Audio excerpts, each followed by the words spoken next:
جی، اعوذ باللہ من الشیطان الرجیم، بسم اللہ الرحمن الرحیم، اللہم صلی علی محمد النبی الامی وعلی آلہ وسلم تسلیما کثیرا کثیرا۔ کل ہم نے یہاں تک یعنی 1500 نمبر تک ہم نے حدیث مکمل کر لی تھی، اور یہ نیا باب تھا، بابو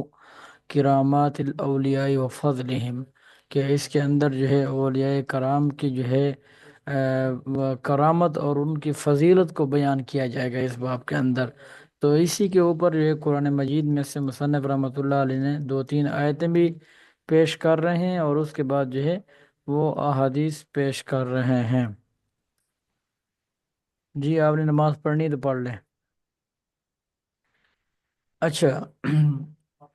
ہاں، جیسے قرآن مجید میں اللہ تعالیٰ فرماتے ہیں، الا ان اولیاء اللہ لا خوف علیہم ولا هم يحزنون الذين آمنوا وكانوا يتقون لهم البشرى في الحياة الدنيا وفي الآخرة لا تبديل لكلمات الله ذلك هو الفوز العظيم۔ اور ایک اور جگہ پر فرمایا، وَهُزِّي إِلَيْكِ بِجِذْعِ النَّخْلَةِ تُسَاقِطْ عَلَيْكِ رُطَبًا جَنِيًّا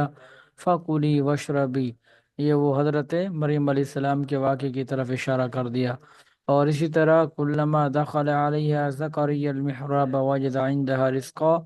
قَالَ يَا مَرْيَمُ أَنَّىٰ لَكِ هَٰذَا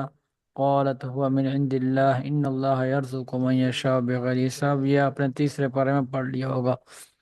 اور اسی طرح وَإِذِ اعْتَزَلْتُمُوهُمْ وَمَا يَعْبُدُونَ إِلَّا اللَّهَ فَأْوُوا إِلَى الْكَهْفِ يَنشُرْ لَكُمْ رَبُّكُم مِّن رَّحْمَتِهِ وَيُهَيِّئْ لَكُم مِّنْ أَمْرِكُم مِّرْفَقًا۔ یہ اصحاب کہف کا جو واقعہ ہوا تھا، یہ اس کی طرف جو ہے یہاں پر اشارہ کیا جا رہا ہے کہ وہ ایک اولیاء اور ولیوں کی اللہ تعالیٰ جو ہے وہ اولیاء اور ولی ہوتے کون ہیں؟ وہ نہ نبی ہوتے ہیں، نہ کیا نام ہے صحابی تو ہم نہیں کہہ سکتے، بلکہ نبی نہیں ہوتے۔ صحابی بھی کوئی کیا نام ہے بہت قسم کے بہت سے ہوں گے جو جن کو اللہ تعالیٰ نے ولایت عطا کی ہوگی۔ ولایت کا مطلب ہوتا ہے کہ اللہ تعالیٰ جو ہے اپنی طرف سے جو ہے کچھ باتیں جو ہے اس کے دل کے اندر جو ہے وہ ڈال دے، جسے الہام کہتے ہیں۔ تو یہی ولی کی جو ہے وہ صفت ہوتی ہے، اور اللہ تعالیٰ جو ہے کچھ باتیں اس کے دل کے اندر جو ہے وہ القاء کر دیتے ہیں، ڈال دیتے ہیں، جس کو کیا نام ہے یہ یہاں پر آیت میں فرمایا بھی گیا کہ الا ان اولیاء اللہ، کے بے شک جو اللہ کے اولیاء ہیں، جو ولی ہیں، دوست ہیں، ان پر جو ہے کسی قسم کا خوف نہیں ہے، اور نہ ولا هم یحزنون، اور نہ کسی قسم کی ان کو غمی ہونی چاہیے، بلکہ غمگین بھی وہ نہ ہوں۔ تو اچھا، یہ جو اگلی حدیث آ رہی ہے 1501 نمبر حدیث، یہ بہت بڑی حدیث ہے۔ یہ اگر ہم پڑھیں گے تو ہمارا پورا پیریڈ جو یہ ساری عربی کے اندر یہ حدیث ہے، پھر اس کا اتنا لمبا ترجمہ ہے۔ تو میں آپ کو اس کا جو ہے صرف ترجمہ بتا دیتا ہوں خلاصے کے طور پر، تاکہ آپ کے ذہن کے اندر جو ہے اس حدیث کے اندر جو فضیلت بیان کی جا رہی ہے حضرت ابوبکر صدیق رضی اللہ تعالی عنہ کی یا ان کے گھرانے کی، تو وہ آپ کے سامنے واضح ہو جائے۔ ایسا ہوا کہ آپ صلی اللہ علیہ وسلم، آپ حضرات کو معلوم ہے کہ مسجد نبوی کے اندر درس دیا کرتے تھے، اور مسجد نبوی کے پاس جو ہے ایک درسگاہ تھی جس کو صفہ کہا جاتا تھا۔ تو جب صحابہ، کیونکہ جو صفہ کے اندر لوگ تھے وہ کیا نام ہے صرف اور صرف آپ صلی اللہ علیہ وسلم سے علم حاصل کرنے کے لیے آتے تھے، تو وہ ایک مدرسے کی طرح، ایک کمرے کی طرح ایک جگہ تھی جہاں پر وہ لیٹے ہوتے تھے اور پڑے ہوتے تھے۔ تو صحابہ کرام رضی اللہ تعالی عنہم اجمعین سے آپ صلی اللہ علیہ وسلم نے فرمایا کہ جس کے پاس جو ہے 2 آدمیوں کا کھانا ہے، 3 آدمیوں کا کھانا ہے، 5 آدمیوں کا کھانا ہے، تو وہ جو ہے اپنے ساتھ ان کو بھی لے جائے اور ان کو بھی جو ہے کھلا دے۔ تو حضرت ابوبکر صدیق رضی اس طرح صحابہ کرام رضی اللہ تعالیٰ عنہ پھر ان کو لے کر گئے۔ کسی کے پاس 2 آدمیوں کا کھانا تھا، کسی کے پاس کتنے آدمیوں کا کھانا تھا۔ جو حضرت ابوبکر صدیق رضی اللہ تعالیٰ عنہ 3 بندوں کو جو ہے وہ اپنے ساتھ لے کر چلے گئے گھر۔ تو حضرت ابوبکر صدیق رضی اللہ تعالیٰ عنہ نے گھر والوں کو یہ ذمہ لگا دیا کہ آپ جو ہے ان کو کھانا کھلائیں، میں واپس آتا ہوں۔ تو وہ جو ہے آپ صلی اللہ علیہ وسلم کے ساتھ جو ہے چلے گئے، اور رات کا کھانا جو ہے انہوں نے آپ صلی اللہ علیہ وسلم کے پاس کھایا، اور آپ صلی اللہ علیہ وسلم کے پاس کھانے کے بعد جو ہے وہ انہوں نے کیا نام ہے اللہ تعالیٰ کی عبادت کی، اور رات کو کیا نام ہے کچھ نوافل پڑھے، اور کچھ نوافل پڑھنے کے بعد رات کو تاخیر سے گھر آئے۔ تو بی بی نے کہا کہ آپ نے اتنی تاخیر کر دی ہے، مہمان جو ہے، مفہوم میں آپ کو بتا رہا ہوں، کہ مہمان جو ہے وہ انتظار میں ہیں، آپ نے ان کا اکرام کرنا تھا۔ تو انہوں نے کہا کہ مہمانوں نے ابھی تک کھانا نہیں کھایا؟ تو انہوں نے کہا کہ نہیں، ہم نے کھانا پیش کیا تھا، لیکن مہمانوں نے یہ کہہ کر انکار کر دیا کہ جب تک حضرت ابوبکر صدیق رضی اللہ تعالیٰ عنہ واپس گھر نہیں آ جاتے اس وقت تک ہم بھی کھانا نہیں کھائیں گے۔ اب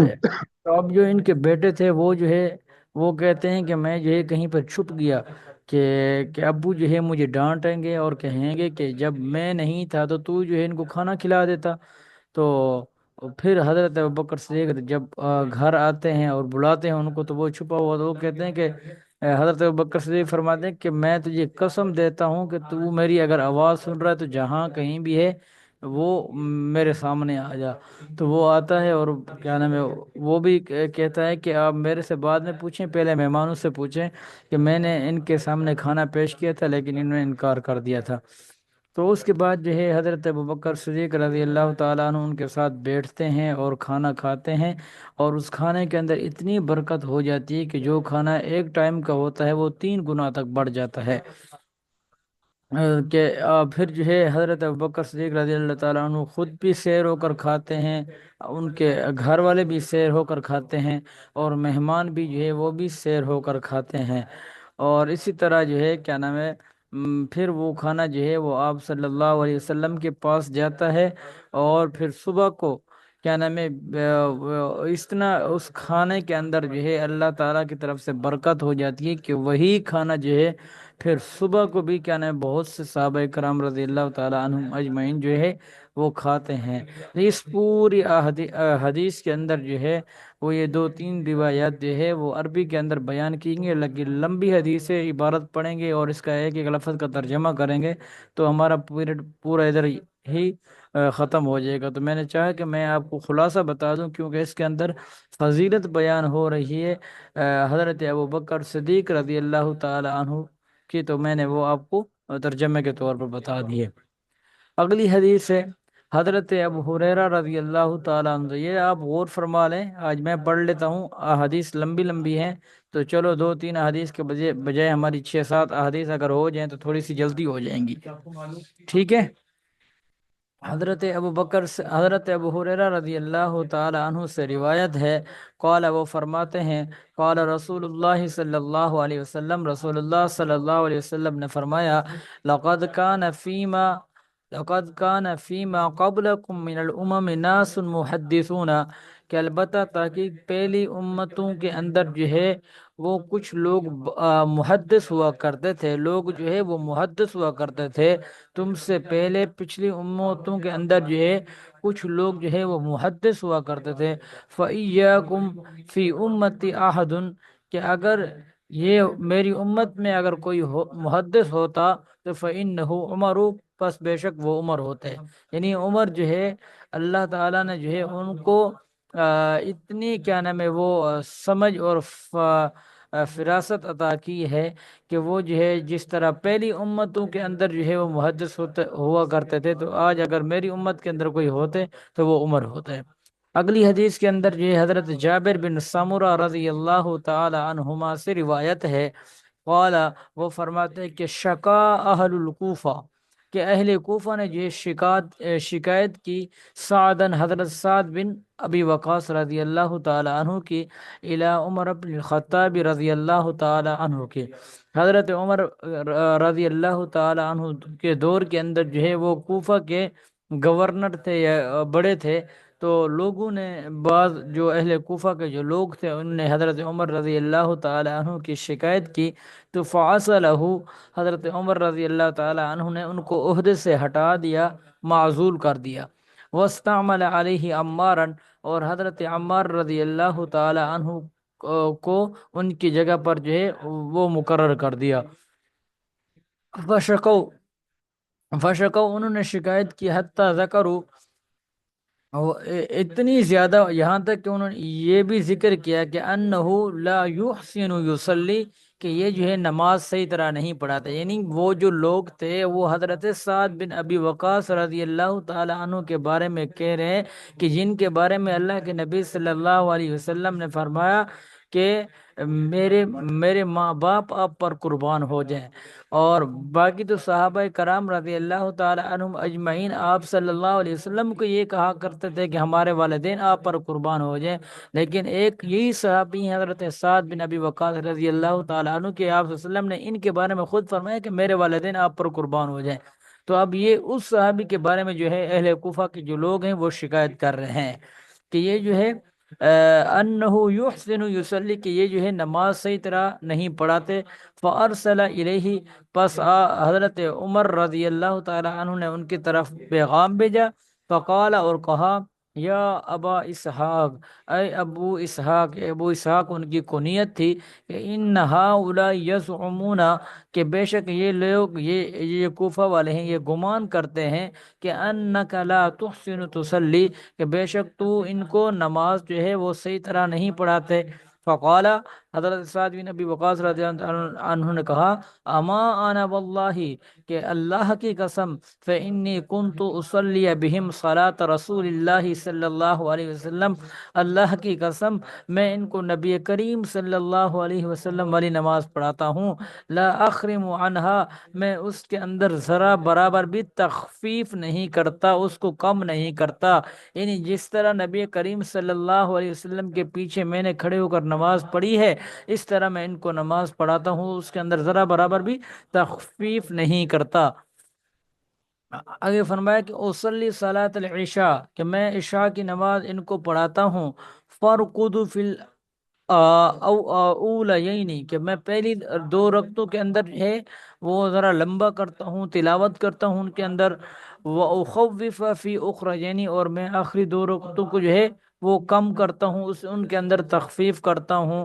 قال ذالک اظن، قال کہا، اظن ذالک ظن، یہ گمان تھا میرا، بکا تیرے بارے میں، یا ابا اسحاق، یعنی حضرت عمر رضی اللہ تعالیٰ عنہ فرما رہے ہیں کہ میں تو ان کی شکایت کی بات کر رہا ہوں، لیکن اصل بات یہ کہ میرا بھی آپ کے بارے میں یہی گمان تھا کہ آپ جو ہے ایسا نہیں کر سکتے۔ وَأَرْسَلَ مَعَهُ رَجُلًا أَوْ رِجَالًا إِلَى الْكُوفَةِ، کہ میں نے جو ہے بھیجے ہیں اس کے ساتھ، یعنی قاصد کے ساتھ جو ہے بہت سارے آدمی کوفہ کی طرف، یسأل عنہ، کہ وہ سوال کریں گے لوگوں سے، یعنی اہل کوفہ سے آپ کے بارے میں۔ فلم يدعو، پس انہوں نے نہیں چھوڑی، مسجدن، کوئی بھی مسجد، یعنی کوئی ایک مسجد بھی نہیں چھوڑی، الا سأل عنہ، مگر یہ کہ انہوں نے ہر مسجد کے اندر جو ہے، جو انہوں نے ٹیم بھیجی تھی یا جو لوگ بھیجے تھے کہ اس کی تفتیش کریں، تو انہوں نے ہر مسجد کے اندر جو ہے وہ سوال کیا حضرت سعد بن ابی وقاص کے بارے میں۔ وَيَسْنُونَ مَعْرُوفًا، ان سب کے سب نے حضرت سعد بن ابی وقاص کی تعریف کی۔ حتیٰ دخل مسجدًا، یہاں تک کہ وہ ٹیم جو ہے وہ داخل ہوئی ایک مسجد میں، لبانی عبسن، یعنی جس کی بنیاد رکھتی عبس والوں نے، یعنی عبس ایک بستی کا نام ہوگا یا کسی قبیلے کا نام ہوگا، تو انہی کے محلے کے اندر جو ہے وہ داخل ہوئے۔ فقام رجل منہم، کہا ان میں سے ایک آدمی نے، یقال لہو، جس کو کہا جاتا ہے اسامہ بن قتادہ، اسامہ بن قتادہ اس آدمی کا نام تھا، اس نے کہا، یکنی ابا سعدتا، فقال، کہ آپ میرے سے ابو سعد کے بارے میں پوچھتے ہیں۔ فقال، اس نے کہا کہ اما اذ نشدتنا، اب میں بتاتا ہوں کہ فإن سعدا کان لا یسیر بالسریہ، کہ یہ جو ہے جہاد کے لیے نہیں جاتے، کہ بے شک سعد جو ہیں یہ جہاد کرنے نہیں جاتے۔ ولا یقسم بالسویۃ، اور یہ مال غنیمت کو برابر میں تقسیم نہیں کرتے۔ ولا یعدل فی القضیۃ، اور یہ جو ہے انصاف نہیں کرتے، عدل و انصاف نہیں کرتے۔ تو اس تین باتیں، حالانکہ یہ تینوں باتیں جو ہیں یہ جھوٹی تھی، تو اس آدمی نے جھوٹی گواہی دی حضرت سعد بن ابی وقاص کے بارے میں۔ تو قال سعد، سعد رضی اللہ تعالی عنہ نے کہا، اما واللہ، اللہ کی قسم، لأدعون بثلاث، کہ میں جو ہے یہ تینوں کام جو ہے جس طرح اس نے بیان کیے ہیں، میں ایسا بالکل بھی نہیں کرتا۔ اللہم، میں لأدعون بثلاث، میں دعا کروں گا ان تینوں باتوں کے بارے میں اللہ تعالیٰ سے، کہ اللہم، اے اللہ، ان کان عبدک ھذا کاذبا، کہ اگر تیرا یہ بندہ جھوٹا ہے، قام ریان، یہ شہرت کے لیے کھڑا ہوا ہے، میری ذلت یعنی میری بےزتی کرنے کے لیے کھڑا ہوا ہے، اور اپنے آپ کو ریا اور لوگوں کے سامنے بڑا سمجھنے کے لیے کھڑا ہو گیا مجمع کے اندر۔ وسمعتن، اور وسمعتن کہتے ہیں شہرت کو۔ فاطل عمرہ، تو اس کی عمر جو ہے وہ لمبی فرما دے، یعنی اس کو موت جلدی نہ آئے۔ وَأَطِلْ فقرہ، اور تو جو ہے اس کے اوپر فقر یعنی تنگی جو ہے اس کے اوپر لمبی فرما دے۔ وَعَرْضُهُ لِلْفِتَنِ، اور اس کو فتنوں کے اندر جو ہے وہ فتنوں کا سامنا اس کو کروا دیں، فتنے جو ہے اس کے سامنے لے کر آ جا۔ وکان بعد ذالک، جب تو یہ تین باتیں حضرت سعد نے اس کے بارے میں فرمائی۔ وکان بعد ذالک اذا سئل یقول، کہتے ہیں کہ اس کے بعد جو ہے جب سوال کیا گیا تو وہ کہتے ہیں شیخ کبیر مفتون، جو کیا نام ہے فتنوں کے اندر کسی سے پوچھا گیا اس شیخ کے بارے میں تو وہ یہ کہا جاتا تھا کہ وہ جو شیخ ہے وہ فتنوں کے اندر پڑا ہوا تھا۔ تو شیخ کبیر، وہ شیخ کبیر یعنی بہت بوڑھا ہو چکا تھا، مفتون فتنوں کے اندر مبتلا تھا۔ اصابتنی، وہ یہ کہتا تھا کہ مجھے پہنچی ہے دعوت سعد، سعد رضی اللہ تعالیٰ عنہ کی بدعا مجھے پہنچی ہے۔ قال عبد الملک، عبد الملک بن عمیر کہتے ہیں جو راوی ہیں ان جابر بن سامورہ، یعنی جابر بن سامورہ سے روایت کرتے ہیں، فانا رأیتہ بعد کہ میں نے اس کو دیکھا اس کے بعد، قد سقط حاجباہ علی عینیہ من الکبر، کہ بڑھاپے کی وجہ سے اس کے جو آنکھوں کے یہ آبرو ہوتے ہیں وہ کیا نام ہے آنکھوں سے نیچے آ گئے تھے۔ وَأَنَّهُ لَيَتَعَرَّضُ لِلْجَوَارِ فِي الطُّرُقِ فَيَغْمِزُهُنَّ،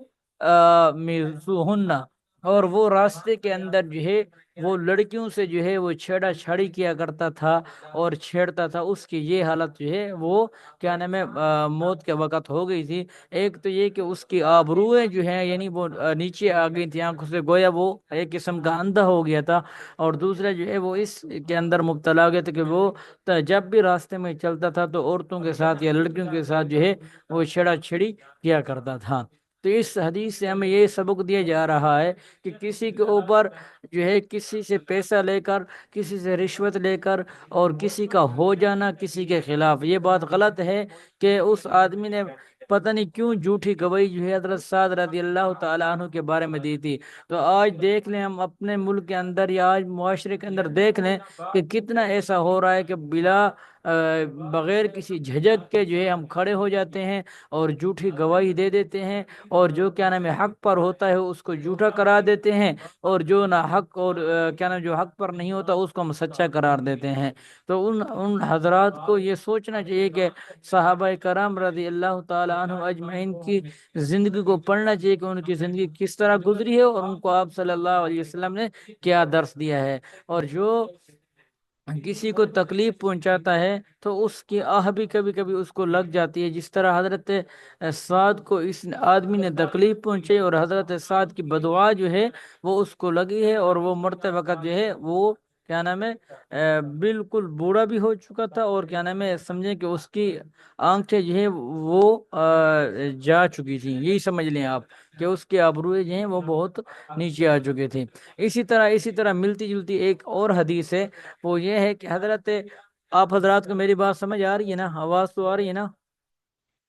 آواز آ رہی ہے استاد جی؟ جی آ رہی جی۔ استاد محترم آ رہی ہے۔ جی حضرت عروہ بن زبیر رضی اللہ تعالی عنہ سے روایت ہے کہ ان سعید بن زید بن عمرو بن نفیل، حضرت سعید بن زید بن عمر بن نفیل رضی اللہ تعالی عنہ سے یہ روایت ہے کہ نہیں، حضرت سعید بن زید جو ہیں رضی اللہ تعالی عنہ خاصمتہ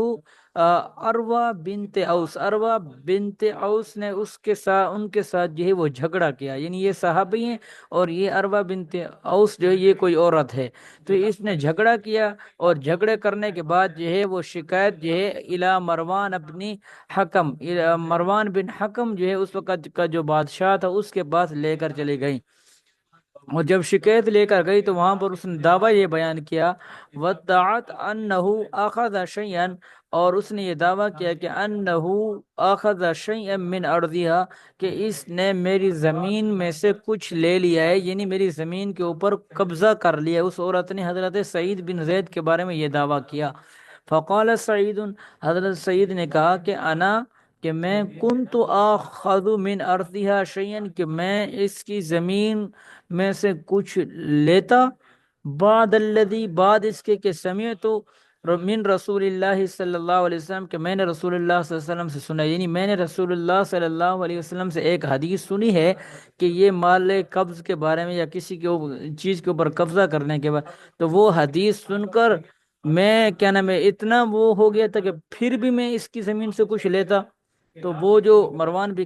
حکم تھے، اس نے کہا کہ قالا ماذا سمعت من رسول اللہ صلی اللہ علیہ وسلم، کہ آپ نے رسول اللہ صلی اللہ علیہ وسلم سے کیا سنا ہے؟ قالا، حضرت سعید رضی اللہ تعالیٰ عنہ نے فرمایا کہ سمعت رسول اللہ صلی اللہ علیہ وسلم، کہ میں نے رسول اللہ صلی اللہ علیہ وسلم کو یقول، یہ کہتے ہوئے سنا ہے، من اخذ شبرا من الارض ظلما، کہ جس آدمی نے قبضہ کیا ایک بالشت، یعنی کسی کی زمین جو ہے ایک بالشت جو ہے ظلمن اس کے اوپر قبضہ کیا، تو کہو الی سبع ارضین، تو اس کو توق پہنائے جائیں گے 7 زمینوں کی طرف، یعنی 7 زمینوں کا جو ہے اس کو حساب دینا پڑے گا اور اس کو جو ہے توق پہنایا جائے گا۔ فقال له مروان، مروان نے اس سے کہا کہ لا اسألوک بینۃ بعد هذا، کہ اب جب تو نے یہ حدیث بیان کر دی ہے اور تو نے رسول اللہ صلی اللہ علیہ وسلم سے یہ حدیث سنی ہے، تو اب اس حدیث کو بیان کر دینے کے بعد میں اب آپ سے کسی قسم کی کوئی دلیل نہیں مانگتا۔ لا اسألوک بینۃ، میں آپ سے سوال نہیں کرتا کسی بھی دلیل کا، بعد ہادہ، اس حدیث کو سنانے کے بعد۔ فقال سعید، حضرت سعید رضی اللہ تعالی عنہ نے کہا، اللہم ان کانت، اے اللہ اگر یہ عورت جھوٹی ہے، ان کانت کاذبتن، اگر یہ عورت جھوٹی ہے، فعمی بصرہا، تو اس کی بینائی کو جانے دے، یعنی اس کو اندھا کر دے، وقتلھا فی ارضھا، اور اس کو اسی کی زمین کے اندر قتل کر دے۔ قالا، کہا، فما، قالا، کہا کہ فما ماتت، کہ جب وہ مری، حتی، یہاں تک کہ ذہب بصرها، تو اس کی وہ اندھی ہو چکی تھی، اس کی جو بینائی ہے وہ جا چکی تھی، وبینما ہی تمشی فی ارضها، اور وہ جو ہے اپنی زمین کے اندر چل رہی تھی، اذ وقعت فی حفرت، پس اچانک جو ہے وہ ایک گھڑا، یعنی ایک جس کو جو زمین کے اندر گھڑا کھودا ہوتا ہے، تو وہ کھودا ہوا تھا کوئی گھڑا تھا، تو اس کے اندر یہ گر گئی، فماتت، اور مر گئی۔ اور ایک مسلم شریف کی روایت کے اندر یہ ہے کہ وہ عورت جو ہے وہ اندھی ہو چکی تھی، اور تلمس الجدرا، وہ جو ہے اندھے پن کی وجہ سے وہ جو ہے دیواروں کو ٹٹولتی تھی، اور یہ کہتی تھی کہ مجھے پہنچی ہے سعید کی بدعا، وَإِنَّهَا مَرَّتْ عَلَى بِئْرٍ فِي الدَّارِ، وہ گھر کے اندر اس کا ایک کنواں تھا، اور وہ کنواں وہی جگہ تھی، التي خاصمته فيها، جس جگہ کے اوپر اس نے حضرت سعید کے ساتھ جھگڑا کیا تھا، فوقعت فيها، پس وہ اسی کے اندر گر گئی، فکانت قبرها، اور اسی کے اندر جو ہے اس کی قبر جو ہے وہ بنا دی گئی۔ تو اس حدیث سے بھی ہمیں یہی سبق مل رہا ہے کہ کسی کے اوپر جو ہے بغیر کسی وجہ کے یا کسی کے ساتھ مل کر، کسی پیسے والے نے ہمیں کوئی لالچ دے دی، کوئی رشوت دے دی، ہم اس کے ساتھ مل گئے اور ہم نے جو ہے کیا نام ہے اس کو بے گناہ جو ہے اس کو عدالت کے اندر آ کر کھڑا کر دیا اور اس کے خلاف دلیلیں پیش کر دی، گواہ پیش کر دیا، تو یہ کب تک ایسا چلے گا؟ تو یہ جو ہے بالکل نہیں ہونا چاہیے۔ ہمیں یہ سبق مل رہا ہے اس حدیث کے اندر کہ آپ خود بھی اپنا خیال کریں اور جو حق بات ہے اس کے اوپر ڈٹ جائیں۔ حدیث پاک میں آتا ہے، اللہ کے نبی صلی اللہ علیہ وسلم نے فرمایا کہ اگر آپ کسی آدمی کو کوئی برا کام کرتے ہوئے دیکھ رہے ہو، تو اگر وہ جو زبان سے پہلے تو یہ کہ اس کو ہاتھ سے روکو، اگر تم ہاتھ سے نہیں روک سکتے تو پھر اس کو زبان سے روکو، اگر تمہارے اندر اتنی بھی طاقت نہیں کہ زبان سے روکنے کی، تو پھر تمہیں چاہیے کہ دل کے اندر تم کم از کم اس آدمی کے بارے میں برا سمجھو، اور جو کرنے والا ہے اور جو کام ہے اس کام کی جو ہے وہ برائی جو ہے دل کے، اور یہ ایمان کا ادنا درجہ ہے۔ اگر ہم یہ نہیں کر سکتے تو ہم جو ہے یہ تو کم از کم دل کے اندر یا زبان کے اندر اگر استطاعت ہے تو ہم یہ تو کر سکتے بھئی یہ جو کام آپ کر رہے ہیں یہ غلط ہے، ہم اس کو تسلیم نہیں کرتے، ہم اس کی مخالفت کریں گے۔ تو اس طرح کی بات جو ہے، اس طرح کی بات جو جب کوئی ہوگا، برادری والے ہوں گے یا جس کے ساتھ بھی اگر کوئی ظلم کر رہا ہے، تو جب اس کے سامنے اپنی برادری ہی مخالفت کر دیتی تو وہ جو ہے وہ اس کا جو ظلم ہوتا ہے وہ کم پڑ جاتا ہے، کہ میرے خلاف تو میری برادری کھڑی ہوگی تو باقی لوگ میرا کیا ساتھ دیں گے۔ تو اس حدیث کے اندر ہمیں یہی سبق دیا جا رہا ہے کہ ہم سچ بات کو بولیں، اور جو بھی کیا نام ہے اس کے اندر جو ہے کوئی اور چیز آ رہی ہے، کوئی خلاف بات آ رہی ہے تو ہم جو ہے اس کو چھوڑ دیں اور اس کی طرف بالکل بھی نہ جائیں، بلکہ حق بات کے اوپر ڈٹے رہیں اور حق بات کا جو ہے وہ ساتھ دیں۔ تو جو کہا ہے پڑھا ہے، اللہ تعالیٰ اس پر عمل کرنے کی توفیق عطا فرمائے، اور ہمیں ہمیشہ حق اور سچ بات جو ہے وہ بیان کرنے کی توفیق عطا فرمائے۔ اور حدیث لمبی تھی تو ہم چار حدیثیں ساری پڑھ سکیں، تو چلو انشاءاللہ کوئی بات نہیں، اللہ تعالیٰ جو ہے حدیث لمبی ہو یا چھوٹی ہو، ہم اگر ایک سنت کے اوپر عمل کر لیں گے، اللہ کے نبی صلی اللہ علیہ وسلم کی ایک چھوٹی سی سنت کے اوپر عمل کر لیں گے، تو وہ جو ہے اگر چھوٹی حدیث ہم نے پڑھی ہے تو ہم نے ایک سنت کے اوپر عمل کر لیا ہے، تو وہ یہ سمجھیں کہ وہ ہمارے لیے بہت فائدہ مند ہوا۔ اگر ہم نے ایک بڑی حدیث پڑھ لی ہے لیکن سنت کے اوپر عمل نہیں کیا، بس سنی ہے ایک کان سے تو دوسرے کان سے نکال دی، تو اس کا کوئی فائدہ نہیں ہے۔ بلکہ حدیث چھوٹی ہو یا بڑی ہو تو ہمیں جو ہے کیا نام ہے اللہ کے نبی صلی اللہ علیہ وسلم کی سنتوں کو جو ہے وہ اپنانا چاہیے، اور آپ صلی اللہ علیہ وسلم کی سنتوں کے اوپر جو ہے وہ عمل کرنا چاہیے۔ جزاک اللہ خیرہ، بقیہ انشاءاللہ اگلی کلاس کے اندر زندگی رہی تو